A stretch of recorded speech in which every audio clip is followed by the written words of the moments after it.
I mean, I'm just going to get started, really. We live in a time when we can talk about almost absolutely anything. We need to talk about... From bowel movements to mental health. But there's still one thing we can't quite bring ourselves to talk about. We need to talk about female... So when I ask you this next question, it's likely you've never answered this before because you've never spoken about it, is that right? We need to... Oh, I can't! And I went to a girls' school and it never, ever came up. No, not with children. Never. No. We need to talk about female masturbation.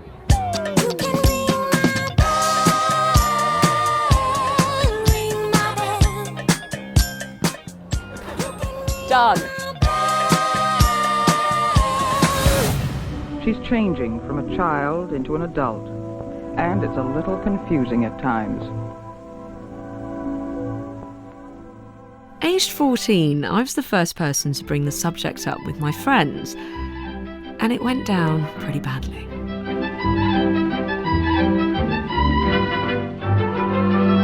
I set up my homemade confessional to figure out if we'd gotten any better at talking about wanking. I'm sorry if you've ever done a religious one because this is going to be different. If I was to say the words female masturbation to you, Yes, what would the association be? I'd giggle, probably. Is it something you ever talk about with your friends or anything? It's interesting. We talk about sex, but masturbation, nah, not really a topic. Yes, it's embarrassing, isn't it? I'd like to think it was less embarrassing for younger women, but I gather it isn't. Well, I was speaking to some of my friends and they said they would feel like utterly ashamed if anybody came in on them masturbating as opposed to having sex. It's a bit hush-hush. So, no, I think people would be quiet, look a bit awkward and change topic. You know, even the fact that we have to have this little trippy board is like reflective slightly of the fact that, you know, we need a bit of protection to talk about this. Yeah, I don't actually only talk to a select few people about it. I feel comfortable talking about it. I think the issue is not feeling that it's going to be received well by other people. They're just like, oh, like they don't do it, but like you obviously do. Like, come on, like, so let's talk about it.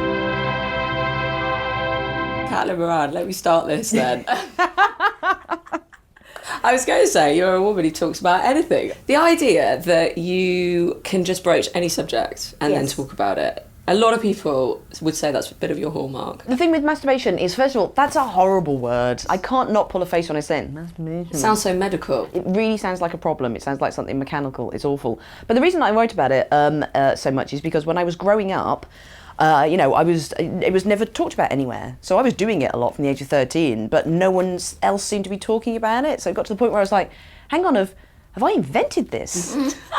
I think every woman might think that. Am I the wank master? Is this what I was put on earth to do? I must tell everyone else. This is great. It doesn't cost any money. Can we please have a strapline, wank master? Where's the wanking in Jane Eyre? Surely she must be. And then you'd watch the film Gravity with Sandra Bullock. And, you know, she's there in space, in her pants. Again, no Wi-Fi, nothing to do.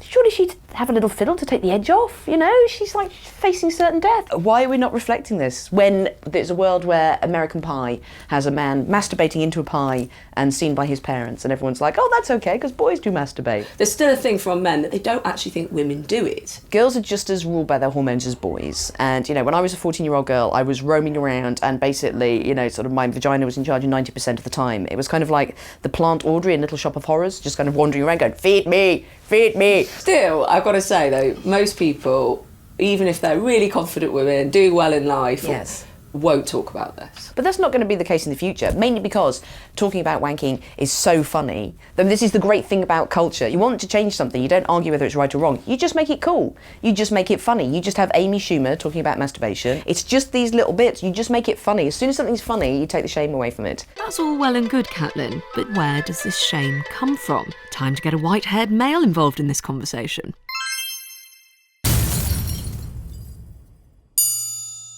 Christianity has been very good in filling people with shame about sex.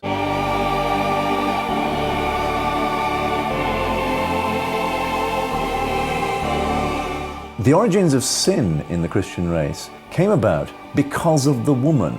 So Augustine's picture of sex before the fall in the Garden of Eden is rather sweet.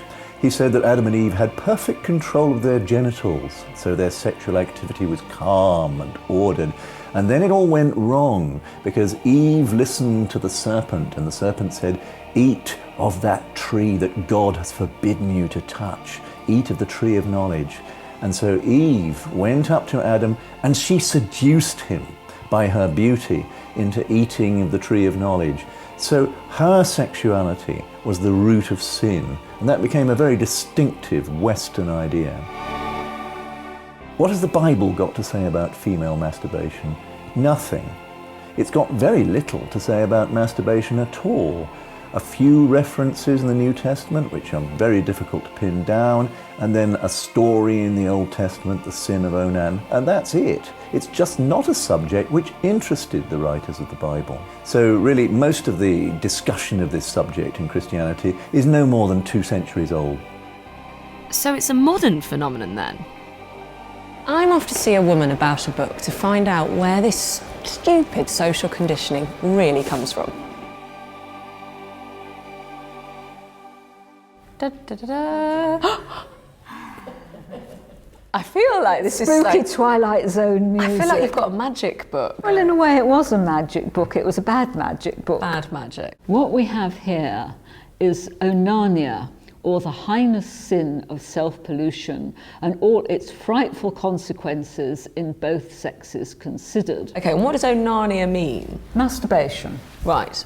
Or self-abuse, wanking. It brings a medical argument against masturbation. And this was first published probably around 1710. So what would you say the impact of this book is? This book had 200 plus years of making people feel very bad about masturbation, not just in the previous sense that it had been a religious sin and therefore, doomed them to hell.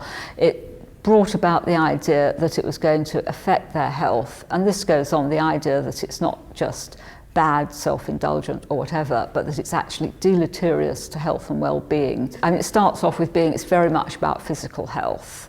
It's about, debilitates the system, etc., etc. What are the examples of what will happen to you?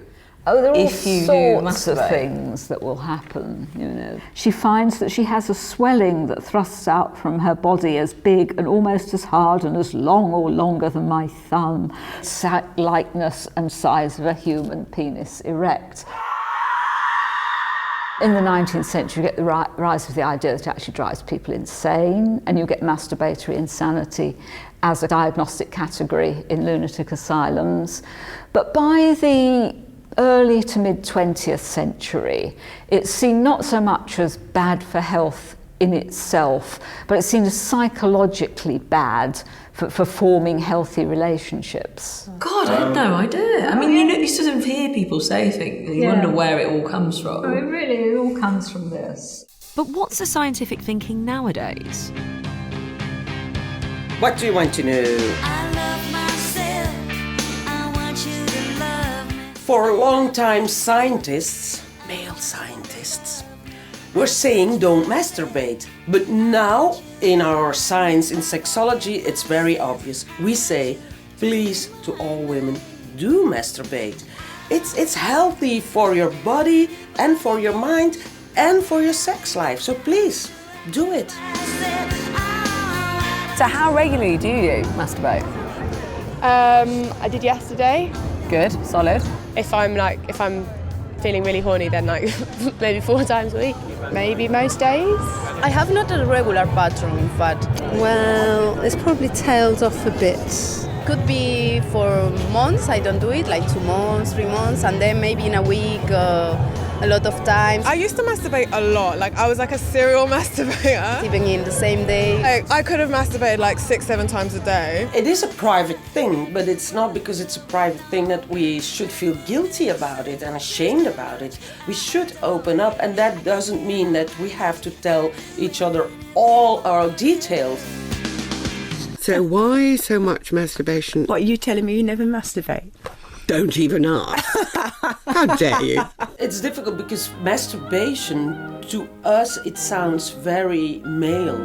So we have to, if we say masturbation, it's about men, so we have to say female masturbation.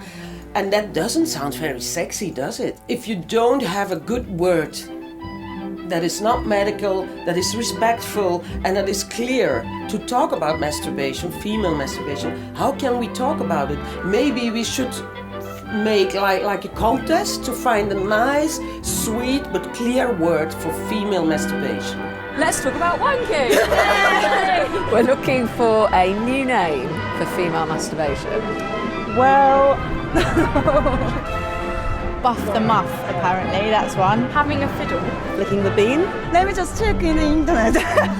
Stroke the kitty, that was another one. Quite like wanking. Feed the pony, as I've heard that. Feeding the pony. Floofing, or I call it me time. Self-love, how nice. Self-love. No shame. No shame. Buffing my fnur is another one that I like How to do you use. spell fnur? F-N-U-H. Yeah, and I'm going to copyright that at some point. I need to make sure I get the revenue. Always be taking care of the business on these things. Buffing the fnur, feeding the pony, flicking the bean, whatever you want to call it.